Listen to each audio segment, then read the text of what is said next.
Hello and welcome to this Q3 presentation with I-Tech. With us today we have CEO Philip Chaabane. My name is Christopher Bergen and I work for Finwire Media. After the presentation there will be a Q&A session, so if you have any questions please visit Finwire.tv and click on this Q3 webcast where you can write your questions. We will take care of them after the presentation. And with that said, I hand over the word to Philip. Thank you, Christopher, and very good to be here again. And thank you for tuning in to this Q3 presentation from I-Tech. For you who don't know us, we are a listed company, of course, Nasdaq First North. We are in the biotech sector, although very much adjacent to the chemical industry sector. We are in possession of a very nice product. We call it Selektope, which is available and has been available for quite some time now, meaning a few years, into the marine coating industry, which means we are in the shipping domain. That explains our first picture. The product we have is approved, which is a very important thing when it comes to these active anti-fouling agents that we are talking about here. Knowing from shipping, we're obviously in a global market. We're exporting everything we produce, and we have year by year now a proven efficacy in paints, various paint systems that merits paint makers to take use of the product and feel comfortable about the performance. I will come back to that. We are a Gothenburg located company, I should say as well, and the picture to the right here shows where we're located, meaning the AstraZeneca Bio Venture Hub area. This is the site of their Mölndal facility, and we're sitting there with 35 different other tech companies of different sorts. The focus for us is the underwater side of the ship, as you have understood, and it's about keeping marine growth away from the ship hulls, which has been a problem for the last, since ever, basically. A lot of different attempts have been made to try to combat this problem. We're taking a different approach. First of all, we're focusing on the barnacle larvae, which are the ones who grow the biggest shells and cause the biggest frictional losses on the hull. These creatures are then well understood from the research that has preceded this project, this company, meaning that researchers have identified ways, in this case molecules, in which they can stimulate a certain behavior of the barnacle larvae, a behavior that is actually some sort of swimming high energy activity level, which means they cannot settle on the hull. So it's like trying to put two magnets together with the wrong way against each other. They simply deter, they leave the surface and will attach at some other surface, maybe a competitor ship. The effect of this very specific approach, where we combine then the biotechnologies with the chemistries, is a very high protection level on the ship. And at the bottom you can see a patch painted with Selektope containing anti-fouling. Then we supplied to, in this case, Chugoku Marine Paints, who did this trial many years ago to see its enormous efficacy, even if a ship is laying idle for extensive periods. The comparative surfaces are traditional highly loaded copper paints from the same manufacturer. So there is a big difference here and a big power that Selektope now enables to paint makers to make ships cleaner than ever before. When we say ships, we talk about different kinds of ships, obviously. The most interesting for us and our customers is the ones to the left, which is the big merchant fleet. They are clearly the largest consumers of fuel. They have the tightest cost bill maybe, but they certainly do have a high exposure, at least to the fuel costs. I think it's around 50% on most ship segments at least. So it is very important that fuel efficiency is at the best to make sure the journey is profitable. These vessels are quite many in number, like 50,000-ish, not all as big as this one, but quite a few of them. And you see different ship classes here: containers, bulkers, tankers, LNGs, and so on. Even cruise ships belong to this size of ships. The good thing is that they have around 10 to 15,000 dry dockings per year, meaning they are forced to maintain their ship, taking them out of water, repairing not only coatings but normally other issues as well every 5 years, sometimes more often. So it's a very recurring business. On top, there's about 1,000 to 1,500 new builds coming out to the market every year in this segment. This is where the key focus is. Large underwater surfaces, which is good for volume demand, and that's and then the link with the efficiency aspect on the fuel bill. Then there is a lot of working boats, industrial boats, which have a less important underwater surface, of course, but nevertheless have a large interest to stay clean. That is a segment that uses similar coatings as the bigger ones. Therefore, it's quite relevant that once you start in the bigger ships, you will quickly move over, or at some speed at least, move over to these industrial boat segments where supply ships and tugboats are the clearly dominating ships of interest. We should not forget, however, the enormous fleet of leisure boats, although very small in most of them at least. Still, that represents a fouling problem. They're laying idle, still at quay most of the time.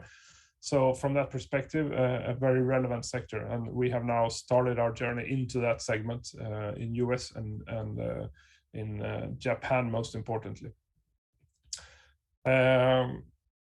Good.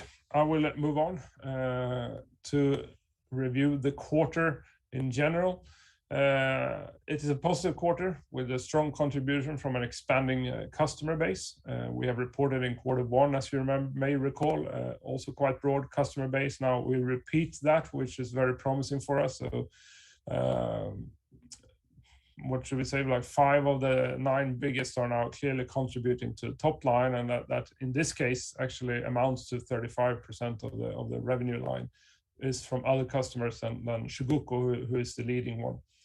All in all, that gives us a 16% revenue growth amounting to 13.8 million SEK, which is a very good figure in a quarter that historically has been quite troublesome for us, or at least challenging. Probably that explains the large uncertainties in the market in general, that traditional patterns are not kept at this moment. Apart from the growth increase, we report a strong EBITDA of 2.8 and a positive net result. These are very strong figures, and therefore it's a positive quarter, of course. As you can see also in the middle, in the chart in the below section of this slide, the Chugoku continues to be a bit of a disappointment when it comes to growth, still though quite high demand levels, although not increasing. So it's not a big problem in that sense. It's just that inventory levels that we have spoke about earlier seem still to influence their purchasing behavior. I'll come back to that later on, but there is a lot of activities ongoing there that hopefully will change this moving ahead at some point, not too far away. We have this unnamed customer who continues to increase. He's moved up to quite high levels. Expectations on continuous increases are obviously lower the higher you get. So not so surprising, but we're very happy with the developments there. And then there's a bunch of interesting activities going on in this customers below those, so to say. This shows a quite positive story, which we obviously are proud to communicate at this point. As always in these times, we have to highlight that there is still effects of the pandemic. We see lockdowns in certain yards at certain times. People are really on their toes in not creating a new outbreak. It's still an issue to travel for most into Asian countries. And even if you can travel, it's very difficult to get attendance at customer sites. So obviously this slows things down. It makes it more difficult to promote, and maybe there are also some more pessimistic views on the resolution of the pandemic in Asia than what we have here in Sweden. So we have to be aware that can continuously impact the quarters quite significantly, as we're highly dependent on Asian markets. We do have less of a material cost problem, what we're hearing, meaning not I-Tech's cost, but our customers' cost. but they're still on high levels on certain raw materials. That includes epoxy resins and some metal oxides. On the other hand, the green transition is more emphasized now than before, so I will come back to that. For the quarter, we also want to highlight the IFF Collaboration, which is an R&D event. I will have a slide on that.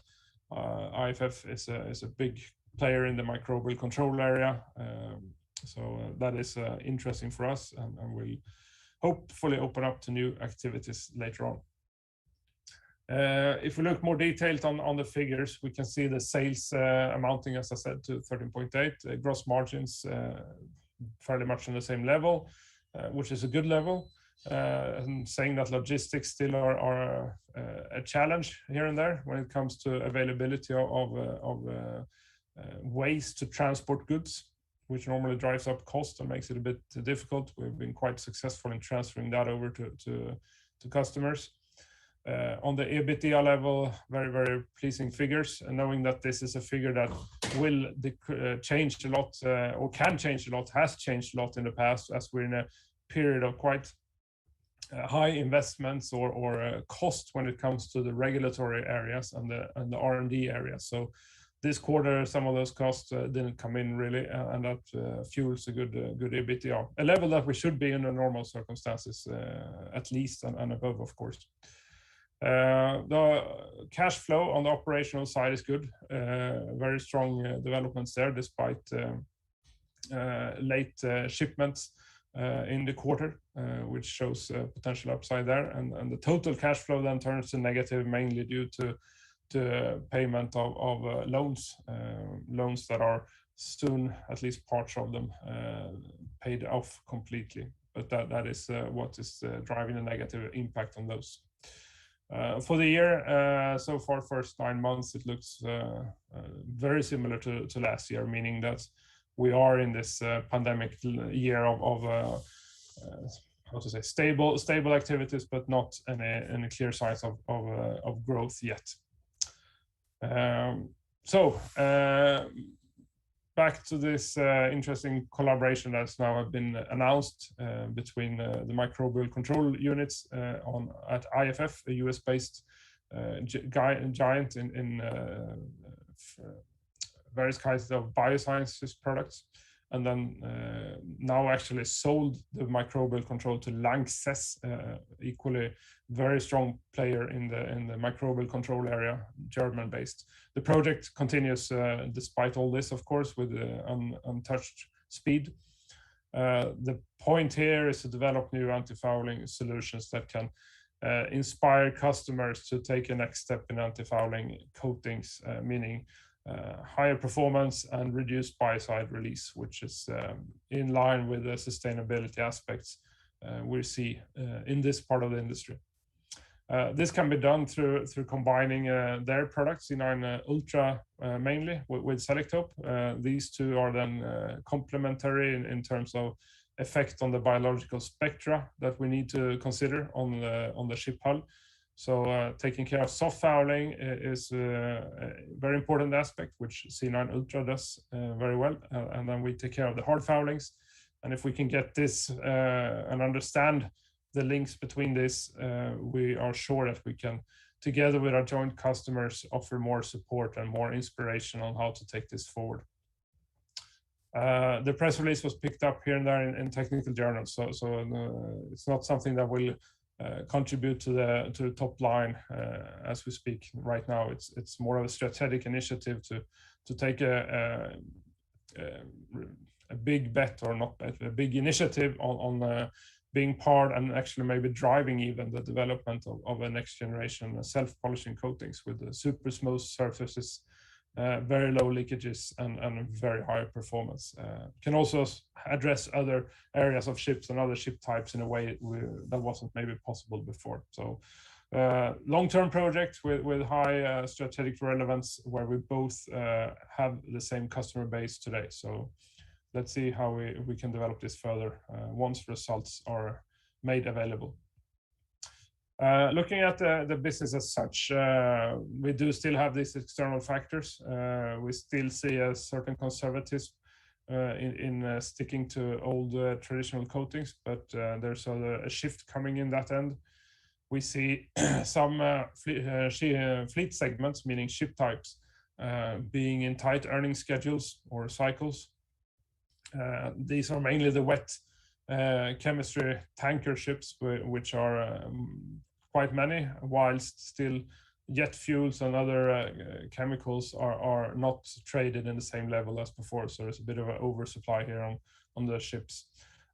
Having said that, and moving down to opportunity side, we see a higher higher rates for many other ship types, should be said, like container ships and bulker ships that are clearly increasing the appetite for investing in efficient clean tech solutions. And we see very clear signs that the mindset has shifted in these segments when it comes to the willingness to pay for efficiency technologies, and certainly move from whatever they had before to the high end of premium and ultra premium anti-fouling coatings. As reported, we have from last quarter more products, end products. That means the customer products are more in number, the quantums are higher, but also there are more customers now offering this, certainly in the new building area, but also locally in certain markets for dry dockings or maintenance. This indices that we talked about, which I will come back to, the efficiency indices, are also picking up in importance. People are getting more aware, understanding the seriousity from IMO in implementing this. And I think that is going to be the big shift in this industry, and the winds are clearly in that right direction for I-Tech and others in claiming the needs of more efficient technologies. I should also say on the opportunity side, and a link to the more product comment, that Chugoku, our main customer, has clearly showed some public signs of increasing their awareness in this IMO index scheme by putting out a number of press releases quite recently, where most of them actually are regarding their Selektope strategy. So that gives us even more confidence that they are full speed ahead on this. It's just a hopeful delay now in the demand and the ability to take down the inventories before we see the growth coming back based on all this. Many people ask about this IMO indices and so on, so I take the opportunity to address that briefly here. There have been implementation now, or a step towards implementation, I should say, of two different indices. One is the design index criteria, the XI, which means the ship should be designed to a certain energy efficiency level, and then the CII, the carbon intensity level, which is all the colors you see on this, on the blue line going down to from 2008 to 2030, is then a measure that will be implemented and checked every year on how continuous improvements are made. So if a ship was at 100% in 2008, it should be 60% CO2 emitting out of that total in 2030. So the 40% decrease should come from continuous improvements and implementation of new ship types. Seeing the angle of the colored schemes going down, if you look from left to right, means that a ship that was in C class before may not be in C class in the future unless they choose the right equipments. So these things may put a continuous pressure to improve. And as you know, coatings will be selected at every 4 or 5 years. So it's a detrimental aspect in reaching this. And if having the wrong coating, one can be very sure that they will not end up in D and E level, whatever other choices they make. So very, very important for the coating industry. And in 2023, this will be started to measured annually. So until then, it's about preparation, I should say. So what position are our customers in then, and certainly when it comes to Selektope to respond to all this? Well, we have a bunch of products that are official on the ocean-going side, which are then the ships that are most exposed to these indices, mainly through Chugoku, but also Jotun Hempel and a handful of others, which are now contributing to the top line. So we see that as very important platform, and that platform is much more much stronger now than at the same time last year. So much things has actually been improved during the COVID time, although we don't see the transformation of all that into the sales figures yet. Same on the coastal side, also regulatory driven, and even more so when it comes to spread of invasive species and so forth, which are directly related to the hull. In Japan, there's a whole range of products. I think it's 1/3 of Chugoku's total offering in that domain, which is Selektope driven now. So that's very good. And small steps are being made into the leisure boat area with Japan, and then a collaboration in the United States to take that market. And the collaboration in the United States is with Petit Marine Paints, a standalone company owned by RPM International Group, so nothing to do with Chugoku in that case. Final slide shows Mercy Ship, which the ship was sponsored. As you know, this is a hospital ship that's been delivered from New Build, where Stena Roro were responsible for building it, but Mercy Ship is the operator and the owner of it. So it's a floating hospital to serve African areas mainly, acting as a extra hospital for countries who suffer most. We are sponsoring with Selektope on this, and after outfitting, meaning the 8 months it's been laying at quay to be completed, the hull looks in perfect. You can see the pictures here after 8 months pre-washing in outfitting area, where the propeller, which we don't have a really good picture on, was heavily fouled. So the product makes a big difference here.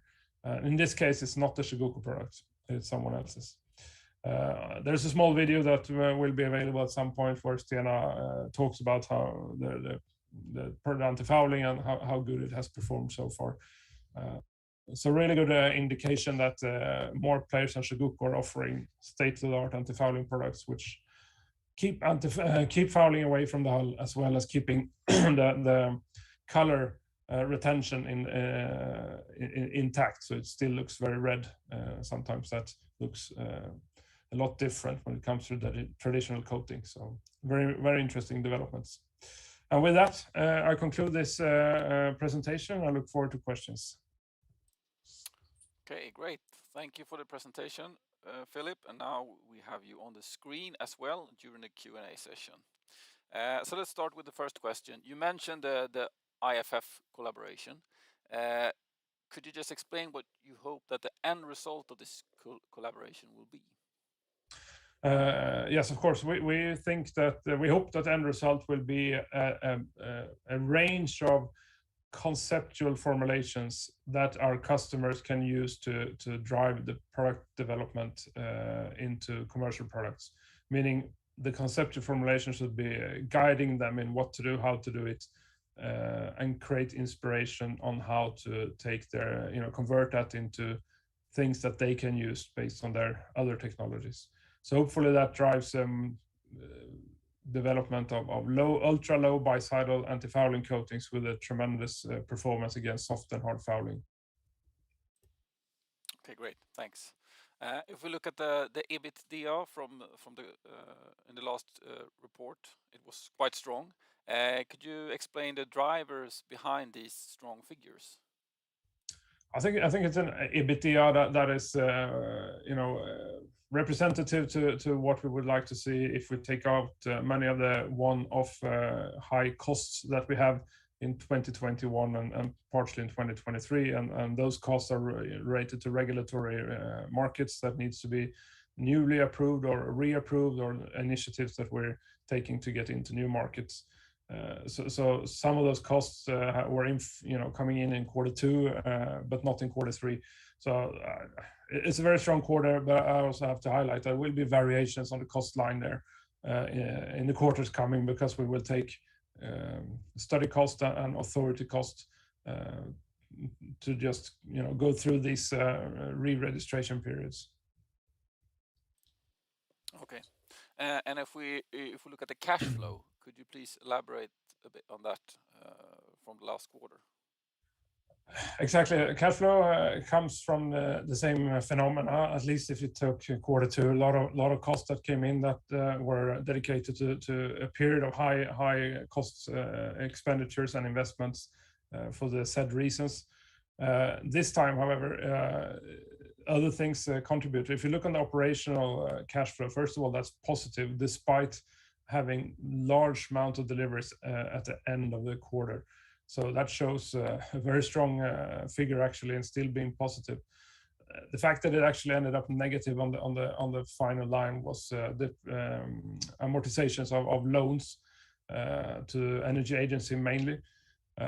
One of those two loans that were given for fueling our innovation in the past is now also almost paid off. So that will decrease in the future with quite a lot. So we're focused on the operational cash flow here, and it's very strong. So we're not concerned about the cash flow nor the liquidity in the company. It's other way around. We're actually delivering on the IPO promises of taking use of this cash and investing in regulatory markets and R&D and so on. So. Okay, great, thanks. Next question then. During the quarter, around 35% of your sales came from other customers, apart from your largest customer, so to speak. Are you aiming for a certain percentage long term to diversify your business? Not a certain percentage, but we have been quite clear that a broad customer base is important to be less dependent on one actor to de-risk the case, if you wish. It's also a larger customer base is also a higher recognition to the technology and a recognition that more companies master how to use it and actually see the need for it, of course. So I won't say a figure of it, but the more balanced, the better almost. Still good to have one who's leading the game, of course. Okay, thank you. Next question. I wonder about the stock levels at present. I think during Corona have perhaps built stock while demand was lower. How is the stock situation at present? This is a three-part question, so that was the first of the three. So okay, how is the stock situation at present? Inventory levels are difficult to assess in detail. We don't have all of the information, but we can read between the lines that from if you take Shikoku, who still is not growing, although they have the capacity to grow a lot, they still have inventory levels. Also explained by the late shipments of the quarter, maybe that they are trying to push it out. We think it's being consumed quite rapidly, however, as we speak, because there's a lot more demand for these kind of coatings. So we will have a delay before we see these growth figures coming into play. So that is, I think, the answer. There's still inventory. It's shrinking, meaning there's still some delays before we see the real uptake.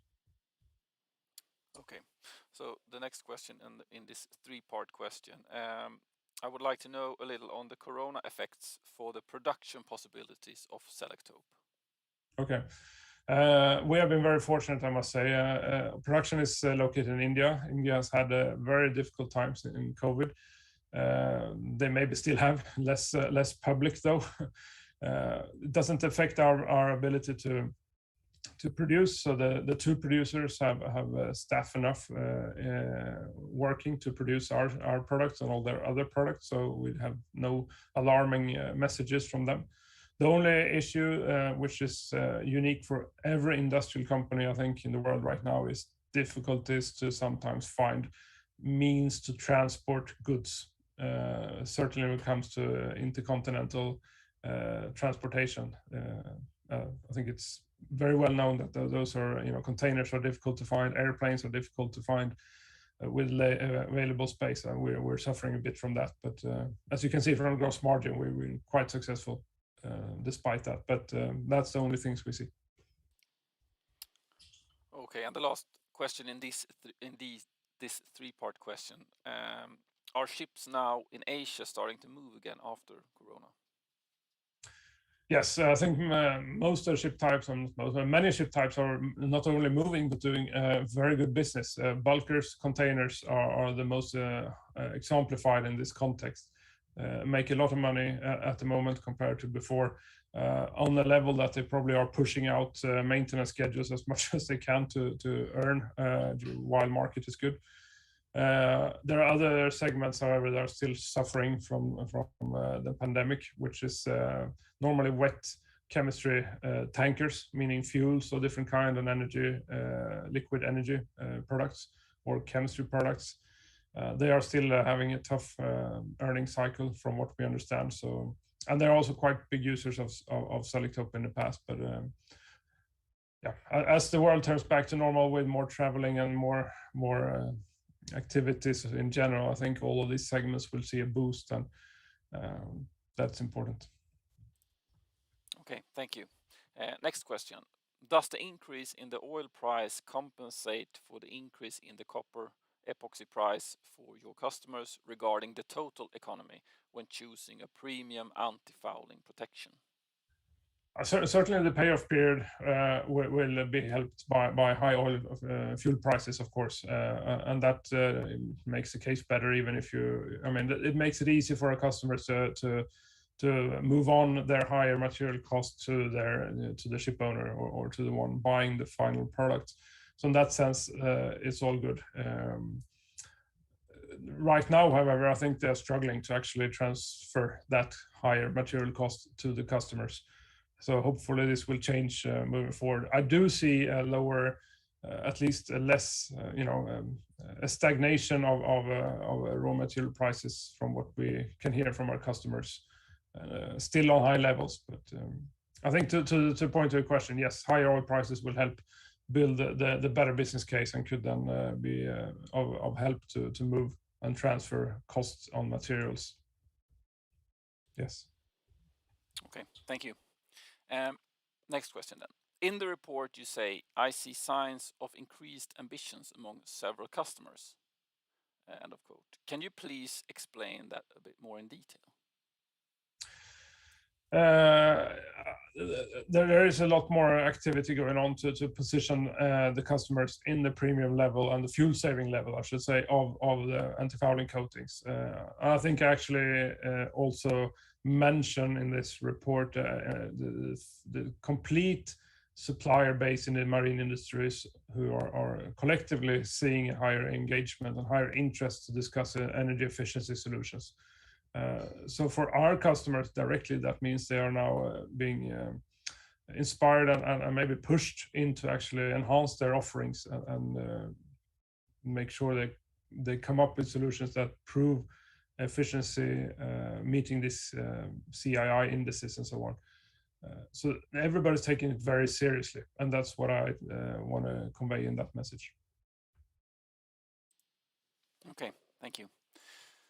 Next question. Can you explain the regulations you mentioned that take action in 2023? I think you mentioned it during the presentation, but could you elaborate a bit more on that? And do you see any other key drivers long term for your products? Yeah, two good questions. So the first one is really pushing the industry, and as I just mentioned in my previous answer there, the whole industry is taking this very seriously, that efficiency is part of the game and that there will be a rating on every ship, and the rating will transfer into the ability to get funding for it, the ability to charter the ship to those who want to use it, and maybe even to the end user, meaning those public people and private people who buy things, consume things. So that index will have a super big importance in the attractiveness of a ship. So that's one thing. It's being implemented 2023 in terms of yearly surveys of how good the ship is, and up until then it's about positioning oneself to be as efficient as possible. It is no longer possible to hide from the fact that independently of the business model that is used in the industry, the ship has to be efficient. So even if you own the ship and don't operate it, you won't be able to charter it out unless you have a really high energy efficiency level on your ship. So that's good. For other regulators, this is a really big regulatory driver for the whole industry. If we then look to another angle, which would then be maybe more long-term and maybe less regulatory emphasized, at least globally, we have the invasive aquatic species or alien species. that seem to be traveling with ships with a lot of fouling, and then jump off and create damage in the ecosystems where they arrive. Now, this has been quantified through research over the years to be actually quite a big problem. And certain countries, those who normally are in the forefront of this, meaning Australia, New Zealand, and the state of California, have actually already implemented some sort of measures to inspect, or at least review documentation on how the hull looks like, to make a risk assessment on the likelihood of them bringing in alien species. And that's directly linked to the condition of your hull coating. So for some owners, most of them traveling to these areas, that is a detrimental part for actually selecting the best possible anti-fouling coating, because you want to have the lowest possible risk of getting caught with fouling, because that means you will have a denial on your port call, and you will have to go out, likely way out from the coast, to perform some sort of cleaning measure, which just takes time, is expensive, and so on. So that is a driver that is coming step by step on local level that will support the expansion of these new tech, high tech, and fuel-saving anti-fouling coatings. Okay, thank you. Next question, I think this is the final questions for this Q&A session, if I don't receive any more of them via email. So the question is, how are the side projects of anti-fouling on underwater cables and into plastic materials underwater developing? I should say relatively slow compared to what the shipping industry is showing us.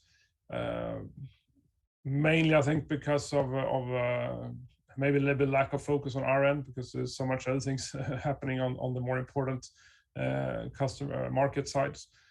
We are still looking at these areas, of course, but it's less prioritized, I should say. Okay, thank you, Philip.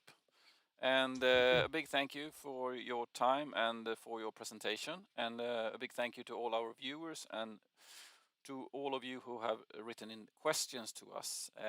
I hope to see you again on the next presentation with I-Tech. And I wish you all a very good day. Thank you. Thank you so much. Bye-bye.